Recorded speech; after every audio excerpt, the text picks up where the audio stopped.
Hello everyone, welcome to the student channel. पिछली video में मैंने बताया था कि आरआरबी एनटीपीसी का जो CBT1 का एग्ज़ाम है उसमें मिनिमम जो है कितना नंबर अगर आप पाए हुए हैं तो आपको प्रिपरेशन जो है CBT2 का स्टार्ट कर देना चाहिए। तो वो लोग जो लोग जो है वो वीडियो नहीं देखे हैं वो लिंक जो है मैंने डिस्क्रिप्शन में दे दिया है, तो वहाँ से आप जाकर के देख सकते हैं। मैं इसमें थोड़ा उसका ओवरव्यू बता दूंगा। इस वीडियो में मैं बताने वाला हूँ कि जो CBT2 की प्रिपरेशन जो है आपको कैसे करनी है, और CBT2 में आपको CBT1 के कंपैरिजन में बहुत ज़्यादा मेहनत करने की ज़रूरत है, क्योंकि उसमें पहले जैसा पेपर नहीं है। मतलब CBT1 में क्या था कि 100 क्वेश्चन आपको 90 मिनट में करने थे, और CBT2 में आपको क्या है कि 120 क्वेश्चन, मतलब 20 क्वेश्चन आपका बढ़ जा रहा है और समय आपका वही रहेगा 90 मिनट, मतलब 1.5 घंटे ही आपके पास समय रहेंगे। तो आपको कैसे जो है एक्यूरेसी अच्छी करनी है, और कंपटीशन जो है आपको हर एक जोन में अपने अपने जोन में ही कंपटीशन करना है। पहले जैसा नहीं है कि LP या ऐसे पेपरों में होता था कि जोन बाद में भरा जाता था। तो ये जो है CBT1 की तरह नहीं है, इसमें थोड़ा सा आपको एफर्ट ज़्यादा लगाना पड़ेगा। तो इसके लिए मैं बता रहा हूँ कि कैसे CBT2 आपको देना है। सबसे पहला जो मेरा पॉइंट है वो है टाइम मैनेजमेंट को लेकर के। जो लोग CBT1 पेपर दिए हैं और उनको समय अगर सफिशिएंट लगा है, और अगर वो मतलब 100 क्वेश्चन जो था वो अगर वो 90 मिनट में ना लेकर के 70 मिनट में ही या 75 मिनट में मैक्सिमम वो कर ले गए हैं, 10-15 मिनट उनका बच गया है, तो वो उनके लिए सही है, वो सही स्ट्रेटजी पे जा रहे हैं। लेकिन जिनको लगा है कि समय कम बचा है तो उनको स्पीड अपना थोड़ा बहुत बढ़ाना पड़ेगा। तो सबसे पहले आपको टाइम मैनेजमेंट पे काम करना है, और वो आएगा कैसे? आपको अधिक से अधिक जो है ऑनलाइन टेस्ट पेपर देना है, ऑफलाइन नहीं देना है। ऑफलाइन से नहीं आपका टाइम मैनेजमेंट हो पाएगा, आपको ऑनलाइन टेस्ट पेपर ज़्यादा से ज़्यादा देना है। और कोशिश करना है कि जो 120 क्वेश्चन है कम से कम आप जो है 90 मिनट का समय है तो 90 मिनट ना लगाएं, 80 मिनट में या मैक्सिमम 85 मिनट से पहले ही आप कर लें। कम से कम अंत में जो है आपको 5 से 10 मिनट समय मिलना चाहिए, क्योंकि हो सकता है कि एक अटेम्प्ट में पूरा क्वेश्चन ना हो पाए। कुछ क्वेश्चन आप छोड़ देते हैं जो दोबारा उसको समय दे करके आप उसको सॉल्व करते हैं। तो कम से कम कोशिश करिए 80 मिनट में आपका जो है 120 क्वेश्चन कंप्लीट हो जाए, और आप फिर से जो है 10 मिनट में कुछ कठिन क्वेश्चन को आप फिर से रिवाइज करके उसको कर सकें। तो ये आपको टाइम मैनेजमेंट पे ध्यान देना है, और ये आएगा कैसे? वो होगा आपका ऑनलाइन टेस्ट पेपर देने से। तो ये ऑनलाइन टेस्ट पेपर सबसे पहले आपको देना है। दूसरा पॉइंट है कि आपको कितना मतलब टारगेट सेट करना है। अगर देखिए CBT1 में जिनका मार्क्स जो है 55 या मतलब 58 या 70 से पहले 70 से कम आ रहा है, उनको ज़्यादा फोकस करना है, उनको अपना जो है मार्क्स ज़्यादा सुधार करना है। क्योंकि 70% नंबर, अगर 100 में अगर 70 नंबर आ रहा मतलब 70% हुआ, तो आपको 70% से ऊपर स्कोर करना है CBT2 में। अब CBT2 में 70% मतलब कितना हो गया 120 का?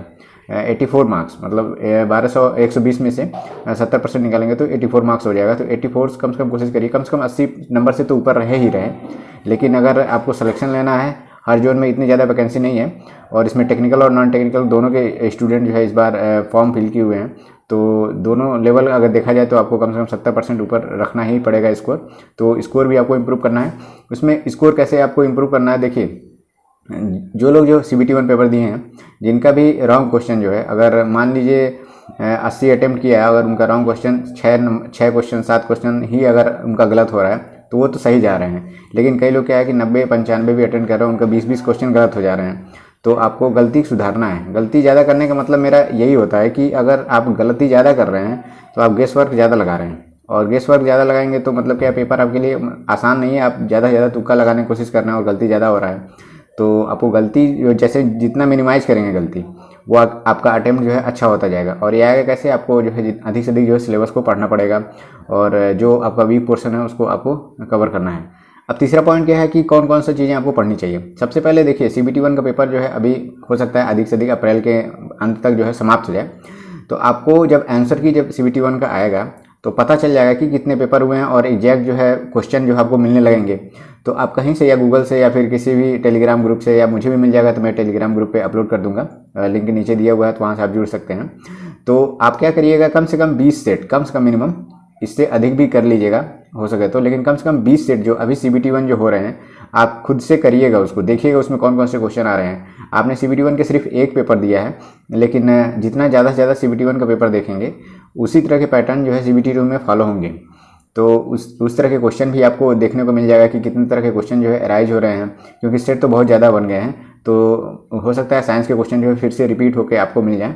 तो आप जो है CBT1 का पेपर जरूर करिएगा, क्योंकि मैंने भी जो है अपना पेपर जब दे रहा था CBT2 का, तो उससे पहले मैंने CBT1 के करीब करीब मान लीजिए मैं 30 से 40 सेट जो है खुद किया हुआ था, और उसमें बहुत अच्छे अच्छे क्वेश्चन थे जो CBT2 में मतलब अच्छा जो मैथ्स का पोर्शन था उसमें हेल्प हुआ था। तो आपको जो पेपर हो जाएगा उसको ज़रूर देखिएगा, 10-20 कलेक्ट कर लीजिएगा, कम से कम मिनिमम 20 आप जो है कलेक्ट करके उसको जरूर करिएगा। दूसरा पॉइंट जो है साइंस के पोर्शन को लेकर के है, वो लूसेंट आपके लिए बहुत इंपॉर्टेंट है। लूसेंट को आपको पढ़ना है। लूसेंट कैसे पढ़ना है वो भी मैंने वीडियो बनाया हुआ है, तो उसका भी लिंक मैं दे दूंगा, वो आप देख लीजिएगा। जल्दी से जल्दी कैसे लूसेंट को कवर करना है तो वो लिंक मैं दे दूंगा, ठीक है। तो लूसेंट को आपको छोड़ना नहीं है, लूसेंट आपको पढ़ के जाना है। जो जो इंपॉर्टेंट पॉइंट्स हैं, जैसे CBT1 का पेपर जैसे 20 सेट आप करेंगे जो मैंने बताया, तो आपको पता चल जाएगा कि कौन कौन से पोर्शन से ज़्यादातर क्वेश्चन पूछा जा रहा है और वो लूसेंट में कहाँ अवेलेबल है। तो उसको मार्क करिए, उसको नोट डाउन करिए कि ये पोर्शन हमको पढ़ के जाना है। हो सकता है मेरे सेट में ना आया हो, लेकिन किसी और के सेट में तो आ गया। आप कंफर्म तो जान नहीं रहे हैं कि आपके सेट में आएगा कि नहीं आएगा, तो आपको वो पोर्शन जो है लूसेंट से देख करके जरूर कवर करना है।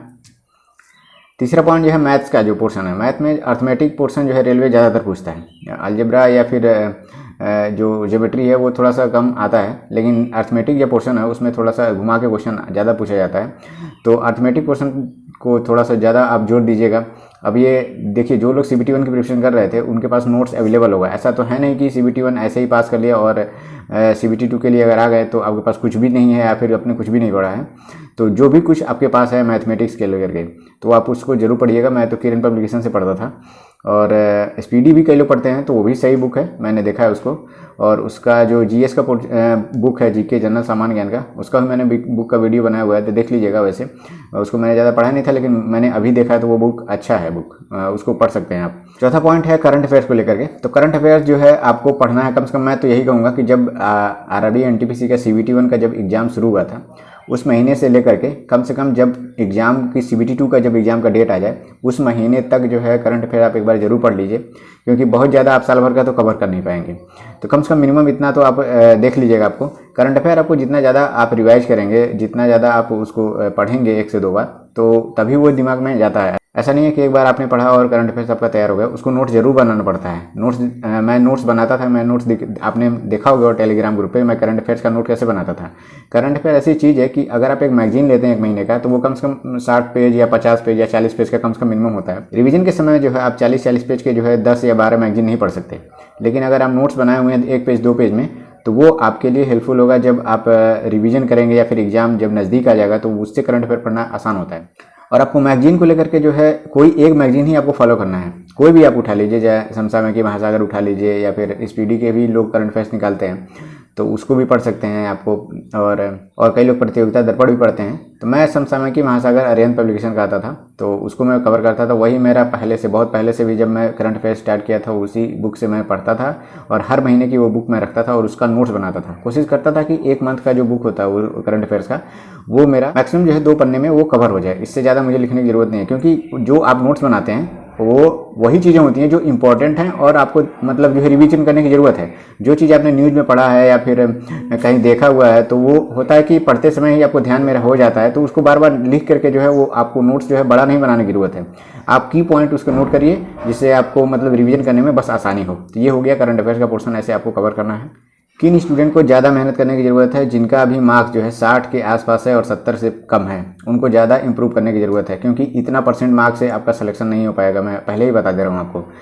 अगर सौभाग्य से आपका नॉर्मलाइजेशन की वजह से जो है कि बहुत ज़्यादा नंबर बढ़ गया तो बात अलग है, लेकिन कम से कम रॉ मार्क्स अगर आप 70% से नंबर कम कर रहे हैं तो आप मतलब संशय में रहेंगे कि पता नहीं होगा कि नहीं होगा।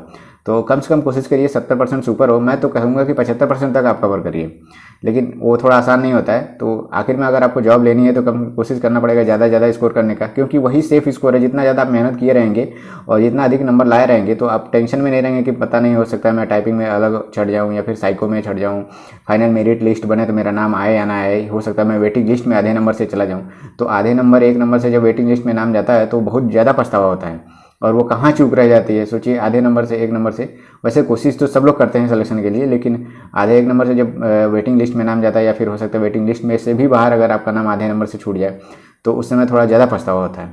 तो कोशिश करिए कम से कम जो है कि अधिक से अधिक स्कोर करने का, 70% से प्लस ही टारगेट रखिए। ऑनलाइन टेस्ट जितना ज़्यादा देंगे वो ज़्यादा आपके लिए हेल्पफुल होगा, और प्रीवियस ईयर पेपर आपको जरूर करना है। अभी देखिए CBT1 का जो है वो आंसर की नहीं आया है, तब तक आप ये पोर्शन काम कर सकते हैं, लूसेंट पढ़ सकते हैं, करंट अफेयर पढ़ सकते हैं, आप मैथ्स जो है आप अपना मजबूत कर सकते हैं, जो पोर्शन आपको थोड़ा सा कमजोर लगता हो। लेकिन जैसे ही CBT1 का आंसर किया आता है, आप कम से कम जो है जो CBT1 के 20 सेट जो है कलेक्ट करिएगा, कहीं ना कहीं से आप कलेक्ट करिएगा। गूगल पे मिल जाता है, मुझे भी मिल गया था।